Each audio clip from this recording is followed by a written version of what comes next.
안녕하십니까.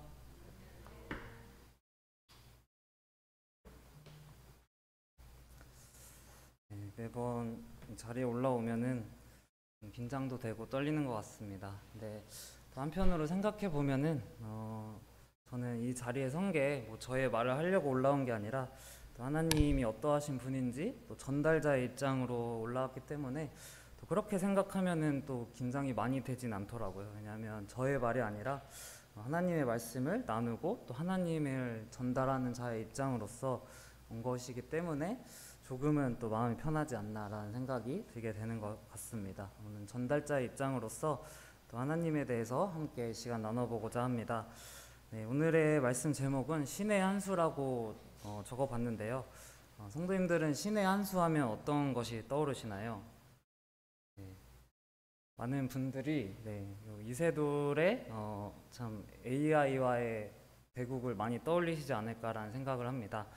2016년 3월에 서울에서 5번의 대국이 있었는데 알파고가 4승 1패로 승리했습니다. 이 중에 4국의 대결이 이제 이세돌이 알파고로부터 승리한 대국인데 바둑의 바자도 모르는 저희지만 이 대국은 사람들로부터 엄청난 관심을 받았기 때문에 잘 알고 있습니다. 처음에는 당연하게 많은 사람들이 이세돌의 우위를 점쳤습니다.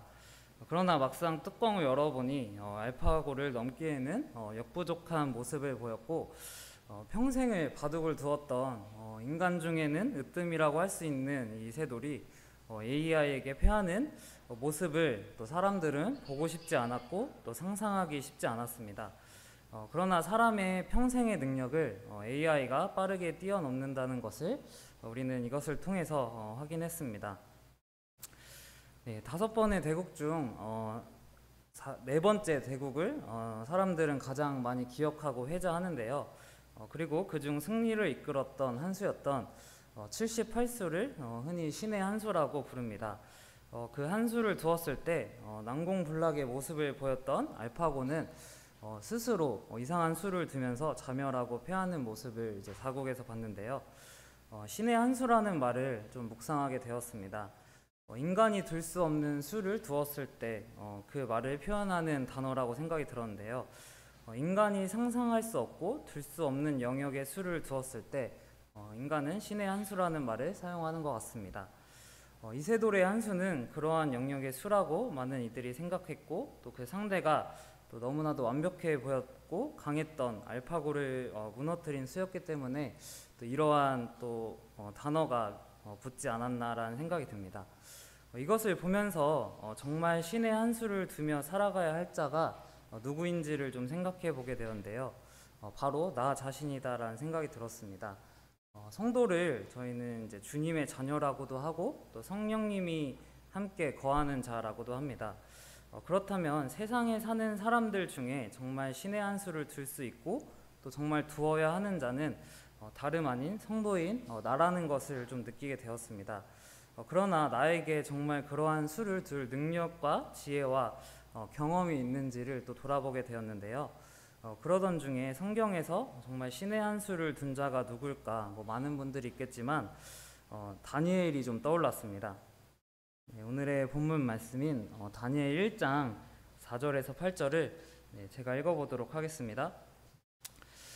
곧 흠이 없고 용모가 아름다우며 모든 지혜를 통찰하며 지식에 통달하며 학문에 익숙하여 왕궁에 설 만한 소년을 데려오게 하였고 그들에게 갈대아 사람의 학문과 언어를 가르치게 하였고 또 왕이 지정하여 그들에게 왕의 음식과 그가 마시는 포도주에서 날마다 쓸 것을 주어 3년을 기르게 하였으니 그 후에 그들은 왕 앞에 서게 될 것이더라.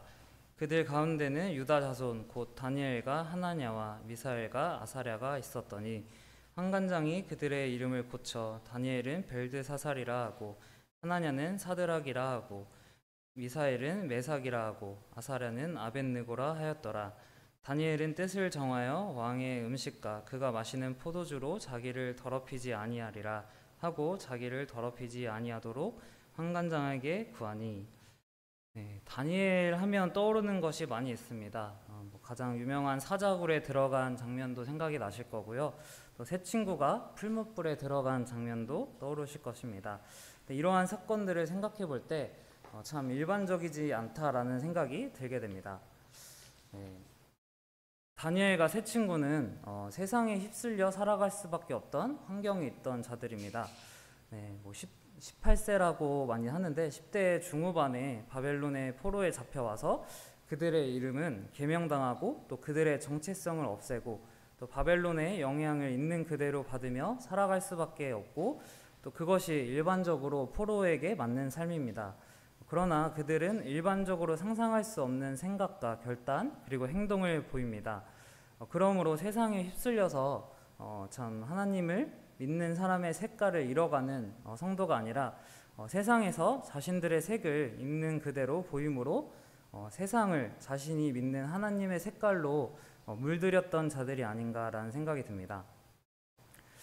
다니엘은 그럼 어떻게 그러한 신의 한 수를 두고 또 세상의 빛과 소금으로 승리하고 하나님을 알렸는지 오늘 함께 보고자 합니다. 우선 저희는 상대가 누구인지 잘 알아야 한다라는 생각이 듭니다. 앞서 언급한 이세돌과 알파고의 대국에서 상대는 AI인 알파고였습니다. 인간의 한계를 이미 뛰어넘었고 능가한 상대였는데 일반적으로는 상대할 수 없고 뛰어넘을 수 없는 상대입니다. 이것을 좀 찾아보니까 이세돌이 1국에서는 좀 알파고를 만만히 봐서 좀 그냥 평소 조금 쉽게 보고 했는데 완전히 깨졌고 2국에서는 참 또 열심히 도왔지만 상대와의 체급 차이를 느꼈다고 합니다. 또 3국에서는 보통으로는 안 되겠구나 하고 초반에 수를 던지는 작전을 했는데 그마저 다 대실패했다고 합니다. 그래서 4국에서는 정말 오류를 일으키지 않으면 이길 수 없구나라고 느꼈기 때문에 그러한 신의 한 수를 두었다고 말을 드렸는데요. 다니엘 곧 우리의 상대도 그러하지 않나라는 생각이 듭니다. 인간의 수명은 길어야 100년이라고 합니다. 그러나 인류 역사를 처음부터 끝까지 곧 지금까지 살아있는 존재들이 있습니다. 바로 사탄인데요. 그들의 데이터, 또 능력, 지혜, 수단, 방법을 사람이 이길 방법은 없다라고 생각이 듭니다. 그들은 수없이 많은 이들을 공략했고 또 넘어뜨려 왔습니다. 각 사람에게 무엇이 가장 약하고 또 공략해야 할 대상인지 알고 있고 그리고 이미 세상에 그러한 도구들이 수없이 많이 있다고 생각이 듭니다. 참 마음만 먹으면 아무리 잘 서 있는 자라도 또 넘어뜨리게 할 지략과 또 능력들이 있는 자이지 않나라는 생각이 듭니다. 저희의 영적 전쟁의 상대는 바로 이러한 사탄인데요. 결코 사람으로서 그들을 대적해 이길 자가 없으리라 생각합니다. 세상에서 가장 오래 산 사람이라고 할지라도 사탄의 수명보다 짧고 그 무엇으로도 사람이 대적하려고 해도 어떠한 대적할 도구나 지혜들이 떠오르지가 않습니다. 그렇기에 우리가 진정 신의 한 수가 필요한 자들이 아닐까라는 생각이 드는데요. 내가 이길 수 없는 상대와 마주보고 있고 또 내가 둘 수 없는 수를 두어야 하는 것이 우리의 입장이라고 생각이 듭니다. 다니엘의 환경도 이와 같았는데 10대의 포로로 끌려온 그는 여러 환경들이 변했습니다. 그리고 그 환경에 적응해야 하는 약자의 입장이었는데 그대로 다니엘이 바벨론에서 지낸다면 영적인 패배는 불보듯 뻔한 일이었습니다. 그러나 그는 그 어린 나이에 신의 한 수를 둘 포석을 쌓는 결단을 내리는데요.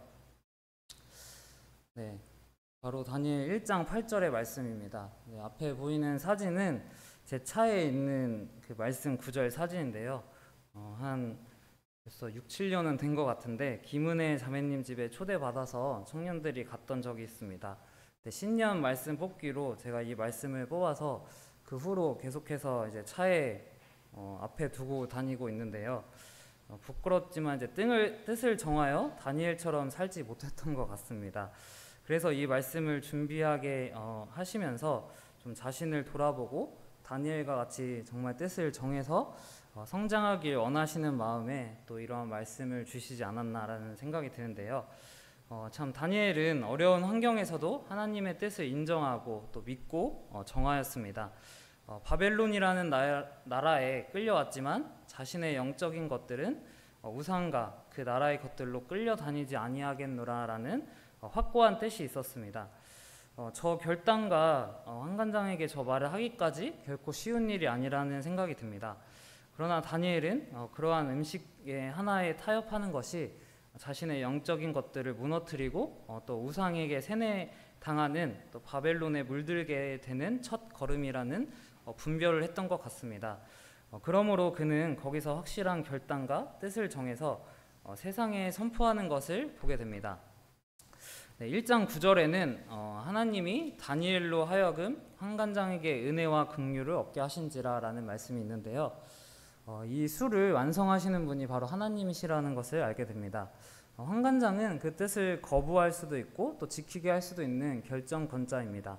그러나 그 위에 계신 분이 바로 하나님이시고 환관장을 통해서 하나님의 은혜와 긍휼이 뜻을 정한 다니엘에게 임하는 것을 볼 수 있습니다.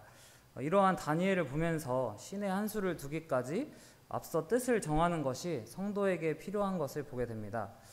생각해보면 내 뜻은 늘 실패하고 죄와 연결되어져 있음을 보게 됩니다. 내가 원하는 것, 또 내 뜻대로 행하는 것은 그 세상과 같은 삶, 또 그리고 세상에 흡수되는 선택이라고 생각이 듭니다. 그러나 하나님의 뜻을 내 뜻으로 먼저 설정을 하였을 때 이제는 하나님이 그 뜻을 이루시고 또 인도하시는 경험을 할 수가 있습니다. 이제 1장 20절에서 21절을 보시면 왕이 그들에게 모든 일을 묻는 중에 그 지혜와 총명이 온 나라 박수와 술객보다 10배나 나은 줄 아니라 다니엘은 고레스 왕 원년까지 있으니라. 다니엘서 1장에 하나님은 그 결과를 말씀해 주십니다. 하나님의 뜻대로 산다는 결단과 행동을 옮긴 자의 결과가 어떠한지 보여주시는데요. 사람은 생각해보면 하나님의 뜻대로 사는 삶이 늘 손해라고 생각하는 것 같습니다. 왜냐하면 나의 어떠한 이성적인 판단이나 또 숫자적인 판단이나 세상적인 눈으로 볼 때는 좀 늘 이해할 수 없고 조금은 이상한 결정들이 나오기 때문입니다. 그러나 다니엘은 채식만 하였음에도 다른 소년들보다 더욱 아름답고 윤택하여졌고 3년의 준비생 기간을 거쳐서 느부갓네살 왕 앞에 서게 되었을 때 다른 소년들은 물론이고 온 나라의 지혜자들보다 10배나 나았다고 기록되어져 있습니다. 그냥 10배라고 하면은 많이 체감이 안 되는데요. 10배가 얼마나 큰지 이 시험을 좀 본 분들은 많이 아시지 않을까 생각이 듭니다. 100점의 시험을 기준으로 다니엘과 세 친구는 100점이라고 한다면 바벨론의 지혜자라고 불렸던 자들은 10점에도 미치지 못했던 점수를 받게 됩니다. 이 정도라면 참 비교조차 할 수 없는 압도적인 차이를 보였다는 것이 증명이 됩니다.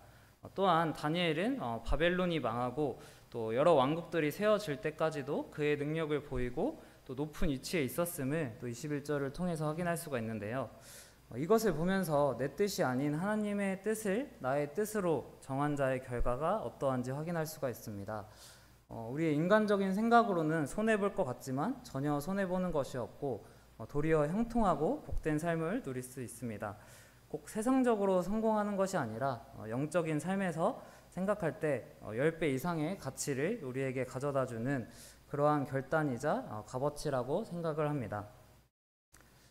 이렇게 10대에 뜻을 정하여 살기를 작정한 다니엘에게 사탄은 수많은 전쟁을 걸어오는데요.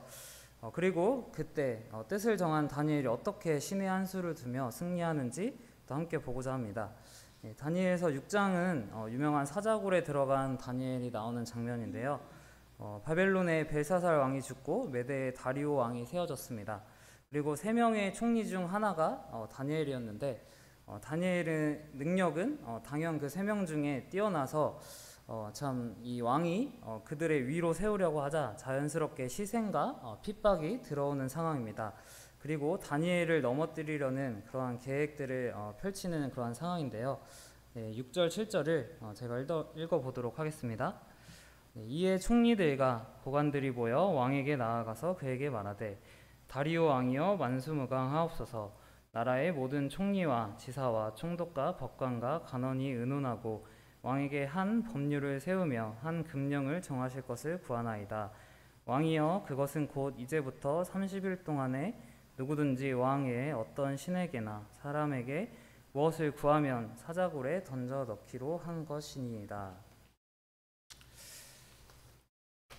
네, 이러한 법령을 만들어서 다니엘을 넘어뜨리려는 자들이 생겼는데요. 앞서 말했듯이 사탄은 가장 약한 부분을 걸고 넘어지고 또 교묘하게 찾고 또 집요하게 공략하는 것을 볼 수가 있습니다.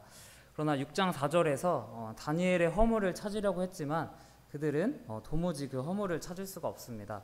정확한 것은 아니지만 다니엘이 환관이었다라고 합니다. 그래서 가족도 없고 주변에 참 어디에서나 자신에게서나 주변에서나 어떠한 결함도 찾을 수가 없었기 때문에 참 사단은 허물이 없는 다니엘을 허물을 법으로 만들어서 넘어지게 하려는 모습을 볼 수가 있습니다. 참으로 교묘하고 무서운 방법이라고 생각이 드는데요. 이 법은 30일 동안 그 누구든지 왕 외에 어떤 누구에게라도 무엇을 구하면 안 된다라는 법입니다. 이것을 어길 시 이제 사자굴에 던져진다는 법인데 조금은 이해하기 어렵고 이상한 법이라고 생각이 듭니다. 그러나 사탄은 그 계략대로 참 그 법을 만들게 하고 또 공표하게 되는 것을 볼 수가 있습니다. 네, 9절 10절을 읽어보면 이에 다리오 왕이 조서에 왕의 도장을 찍어 금령을 내니라. 다니엘이 이 조서에 왕의 도장이 찍힌 것을 알고도 자기 집에 돌아가서는 윗방에 올라가 예루살렘으로 향한 창문을 열고 전에 하던 대로 하루 3번씩 무릎을 꿇고 기도하며 그의 하나님께 감사하였더라. 네, 이러한 교묘한 상대의 공세에 다니엘은 인간이 둘 수 없는 신의 한 수를 두었다고 생각이 듭니다. 제가 생각을 해보면 일반적인 수들이 뭐가 있을까라고 생각이 들 때 먼저 법에는 30일이라는 전제 조건이 달려 있습니다. 그래서 30일만 기도를 쉬면은 이 법을 무사히 넘어갈 수가 있습니다. 또 다니엘은 총리라는 직책을 맡고 있습니다. 그 누가 참 총리의 집에 또 그 방에 함부로 들어오겠습니까? 조용히 문을 닫고 보이지 않게 기도를 하는 방법이 있습니다. 그러나 다니엘은 자신의 미래가 어찌 될지도 알면서 어찌 보면 무모한 수를 던지는 것을 볼 수 있습니다. 자신이 하던 대로 윗방에 올라가서 예루살렘을 향한 창문을 열고 한 번도 아니라 하루 3번씩 무릎을 꿇고 기도하며 감사하는 것을 볼 수가 있습니다. 참 일반적이지 않은 선택이다라는 생각이 드는데요. 다락방이 아니라 잘 보이게 위로 올라가는 것도 그렇고 창문을 닫는 것이 아니라 창문을 열었던 것, 또 아무도 보지 않은 시간대에 한 번만 하는 것이 아니라 정해놓은 시간에 3번씩 하고 또 서서 다른 것을 하는 척 하는 것이 아니라 무릎을 꿇고 기도하면서 그 기도의 내용이 불평과 원망이 아니라 감사를 하는 모습을 보면서 참 이것이 뜻을 정한 자가 두는 신의 한 수이구나라는 생각이 들게 되었습니다. 다니엘이 법을 알고도 행한 행동 중 단 하나라도 일반적인 사람의 생각으로는 할 수 없는 것들이다라는 생각이 드는데요. 그런데 다니엘은 이 모든 것에 아무런 거리낌도 없이 결단하고 행하는 것을 봅니다. 다니엘이라고 두려움이 없는 자가 아니라고 생각이 됩니다. 사자 앞에 왼손으로 설 수 있는 자가 있을지 생각이 드는데 참 굶주린 이 사자의 참 맨손으로 다가갈 수 있는 것은 하나님의 영이만 삼손이 아니면 불가능하지 않을까라는 생각이 드는데요. 다니엘도 이러한 두려움이 있었겠지만 그보다 더 큰 일을 바라보고 또 행하고 결정했던 것을 말씀을 통해서 볼 수가 있습니다. 네, 14절에서 20절 좀 길어서 교독으로 한번 읽어보도록 하겠습니다. 네, 제가 14절 먼저 읽어보도록 하겠습니다. 왕이 이 말을 듣고 그로 말미암아 심히 금신하여 다니엘을 구원하려고 마음을 쓰며 그를 건져내려고 힘을 다하다가 해가 질 때에 이르렀더라.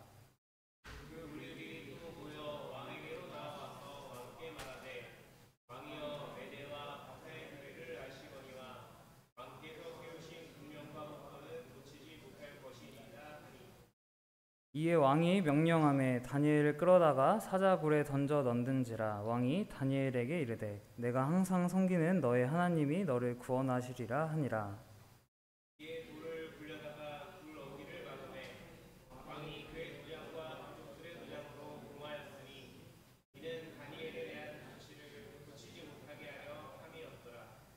왕이 궁에 돌아가서는 밤이 새도록 금식하고 그 앞에 오락을 그치고 잠자기를 마다하니라.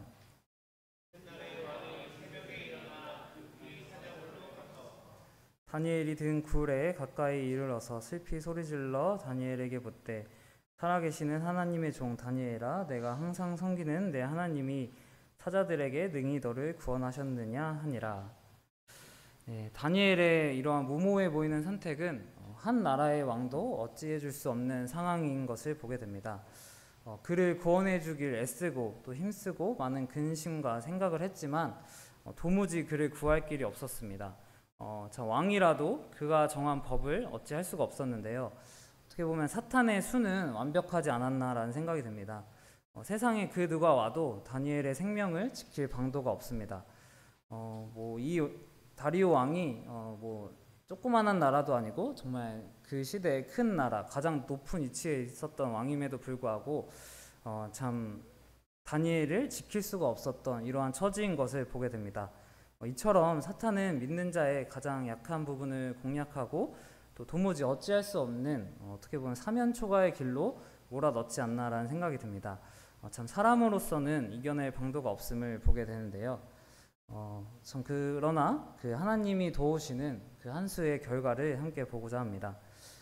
이것도 조금 길어서 저녁이라 좀 힘드시겠지만 함께 또 교독으로 읽어주시면 감사하겠습니다. 제가 먼저 읽도록 하겠습니다. 다니엘이 왕에게 아뢰되, 왕이여 원하건대 왕은 만수무강하옵소서. 나의 하나님이 이미 그의 천사를 보내어 사자들의 입을 봉하셨으므로 사자들이 나를 상해하지 못하였사오니 이는 나의 무지함이 그 앞에 명백함이 오며 또 왕이여 나는 왕에게도 해를 끼치지 아니하였나이다 하니라.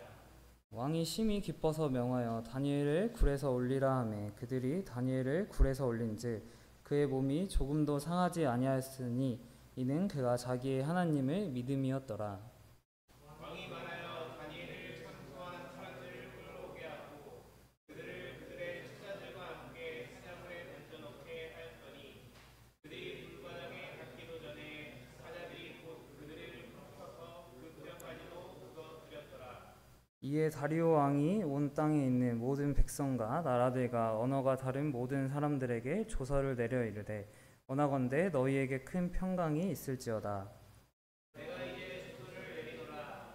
내 나라 바늘 아래 있는 사람들은 다 다니엘의 하나님 앞에서 떨며 두려워할지니 그는 살아계시는 하나님이시요 영원히 변하지 않으시리시며 그의 나라는 멸망하지 아니할 것이요 그의 권세는 무궁할 것이며 그는 구원도 하시며 건져내기도 하시며 하늘에서든지 땅에서든지 이적과 기사를 행하시는 이로써 다니엘을 구원하여 사자의 입에서 벗어나게 하셨음이라 하였더라.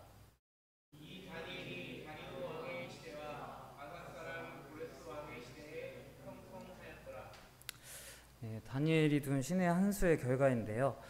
이 결과를 보고 왜 성도가 진정 신의 한 수를 두는 삶을 살아야 하는지를 알 수가 있습니다. 믿지 않던 다리오 왕의 입에서 하나님을 찬양하고 또 간증하며 높이는 말이 나오는 것을 보는데요.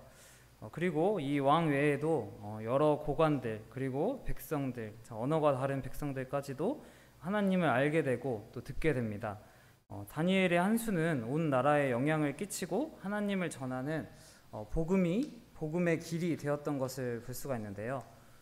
왜 하나님은 이토록 극한의 상대를 우리에게 허락하시고 또 극한의 상황으로 때로는 두시는지 또 이를 통해 알게 됩니다.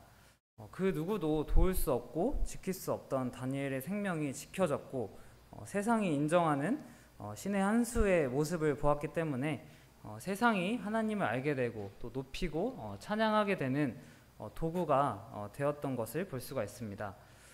이세도를 보면서 정말 신의 한 수를 두어야 하는 자가 누구인지 생각해 보게 되었는데요. 그리고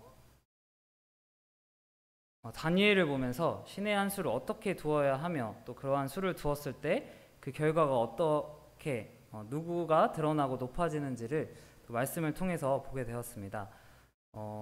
표를 보시면 바둑돌이 바둑의 대국을 전개시키고 또 알려줍니다. 그러나 그 대국이 끝나고 나면은 그 바둑돌을 두었던 사람이 영광을 받게 되는데요. 이처럼 우리의 또 나의 삶에서도, 그리고 또 삶을 마칠 때 우리가 하나님의 뜻대로 하나님의 수를 나타내는 삶이었다면 참 저희를 통해서 하나님이 영광 받으신다는 것을 알 수가 있습니다. 늘 그러한 수를 두는 자들이 또 대단하고 높게 보입니다. 그리고 나는 할 수 없다는 생각이 들 때가 많은데요. 반은 맞고 반은 틀리지 않나라는 생각이 듭니다. 맞는 부분은 내가 그러한 수를 둘 능력이 없다는 것입니다. 세상적으로 지혜나 능력이 뛰어나지 않는 내가 무엇으로 신의 한 수를 두겠습니까? 그러나 틀린 부분이 있다면 참 저희 안에 계시는 성령님과 함께라면 가능하고, 또 이미 승리하신 주님을 바라보고 따라한다면 승리의 수를 둘 수 있는 존재가 바로 유일한 성도라는 것을 알 수가 있습니다. 네, 이미 승리하신 주님이신데요. 고린도전서 15장에 우리 주 예수 그리스도로 말미암아 우리에게 승리를 주시는 하나님께 감사하노니, 요한일서 무릇 하나님께로부터 난 자마다 세상을 이기느니라. 세상을 이기는 승리는 이것이니 우리의 믿음이니라. 네, 예수 그리스도로 말미암아서 하나님께로부터 새롭게 난 자마다 세상을 이기고 또 승리를 주시는 분이시고, 그것이 하나님이신 것을 우리가 보게 됩니다. 그것을 이루는 것이 저희의 믿음인데요. 다니엘은 10대에 자신의 뜻이 아닌 하나님의 뜻을 자신의 뜻으로 정했습니다. 그리고 그 믿음, 뜻을 80세가 되었던 때까지 지키고 이루며 살았는데요. 그리고 그 뜻에 맞추어 믿음으로 신의 한 수를 두며 살았을 때 참 그 결과가 포로의 신분에서 참 그 나라의 총리가 되고, 참 나라가 많이 바뀌어도 그 위치를 잃지 않고 지켜나가면서 하나님의 살아계심을 참 나라 곳곳에 알리는 하나님의 한 수를 두는 자가 되었던 것을 우리가 볼 수 있는데요. 이것을 통해서 왜 성도가 신의 한 수를 두고 살아가야 되는 자들인지를 알 수가 있습니다. 나의 승리, 나의 성공, 잘됨을 위해서가 아니라 정말 사람들이 보기에도 인간이 둘 수 없는 수를 두었을 때 신의 존재를 생각하는 것처럼 우리의 삶에서 세상이 이해할 수 없는 어떠한 작은 행동과 말, 결정 하나가 하나님을 알리고 나타낼 수 있는 수단이 되기 때문입니다. 그리할 때 개인의 성장과 성공은 자연스럽게 부수적으로 따라오는 것을 다니엘을 통해서 본을 보이셨습니다. 우리도 다니엘처럼 신의 한 수를 두어서 하나님을 나타내고 알리는 자들이 되어서 세상 그 누구도 이길 수 없는 가장 강적인 사탄과의 대국에서 승리를 맛보는 자들이 된다면 주님의 이러한 승리를 동참하는 기쁨을 누리는 삶이 되지 않을까라는 생각을 하게 됩니다. 네.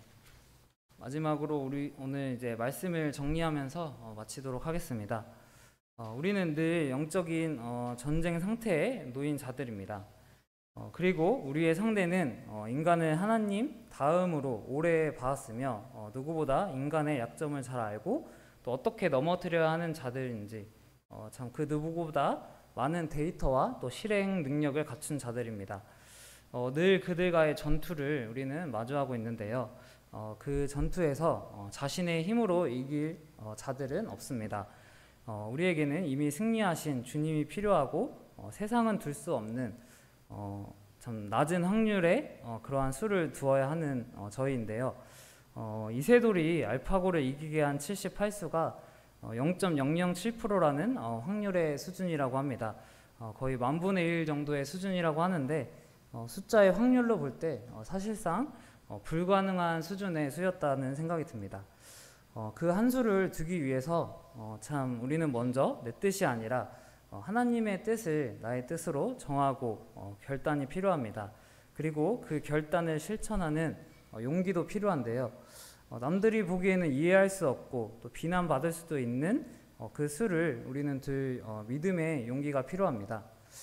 참 이세돌도 그 수를 놓을 때 참 잘 안 됐으면 뭐 욕을 먹을 수도 있고 이해를 못해서 참 지탄을 받을 수도 있는데 그 수를 두기까지 어떤 확고한 믿음이나 용기가 있었다는 생각이 듭니다. 그리고 그 0.007%라는 낮은 확률의 수를 두었는데 그 수를 둠으로써 그 대국을 승리하는 것을 볼 수 있습니다. 우리도 그 낮은 확률의 수 같은 참 주님이 주시는 그 수를 우리가 영적 전투에서 두었을 때 그 결과는 하나님이 보장하십니다. 왕도 어찌할 수 없었던 이 절망적인 순간에서 다니엘을 지키시고 승리하게 하시고 또 그를 높이시고 결국은 이방인의 입에서 하나님은 두렵고 떨리는 존재이며 살아계시며 영원히 변하지 않으시며 그 나라는 멸망치 아니하며 권세는 무궁하고 참 구원하시며 건져내시며 하늘과 땅에서 이적과 기사를 행하시는 분이라는 고백을 하게 만듭니다. 정말 나의 작은 것과 같은 이 한 수가 엄청난 나비 효과가 되어서 하나님을 만인에게 알리는 도구가 되는 것을 볼 수 있습니다. 네, 옆에 사진을 보시면 참 어렸던 이 다니엘의 10대 시절에 혼자였다면 많이 외롭고 또 결단하기 어려웠을지도 모릅니다. 그러나 그의 세 친구가 함께 하였기 때문에 더욱더 힘이 있고 또 그 뜻을 정할 수 있었고 또 하나님을 경험하고 알리는 자들로서 성장하지 않았나라는 생각이 듭니다. 혼자 그러한 수를 두며 살아간다면 이상해 보일 수 있지만 참 온 교회의 성도들이 함께 뜻을 정하고 하나님의 한 수를 개인과 공동체에서 둘 수 있다면 다니엘과 세 친구처럼 흔들리지 않고 10대에서 80대까지 참 튼튼하게 성장하고 세워질 수 있지 않나라는 생각을 하게 됩니다. 우리 모든 성도님들이 신의 한 수를 두는 자들을 성경을 통해서 어떻게 구경을 하거나 그냥 듣기만 하는 자들이 아니라 정말 우리의 삶 속에서 그러한 수를 둘 수 있는 자들이 되길 원하면서 오늘 말씀을 마치도록 하겠습니다.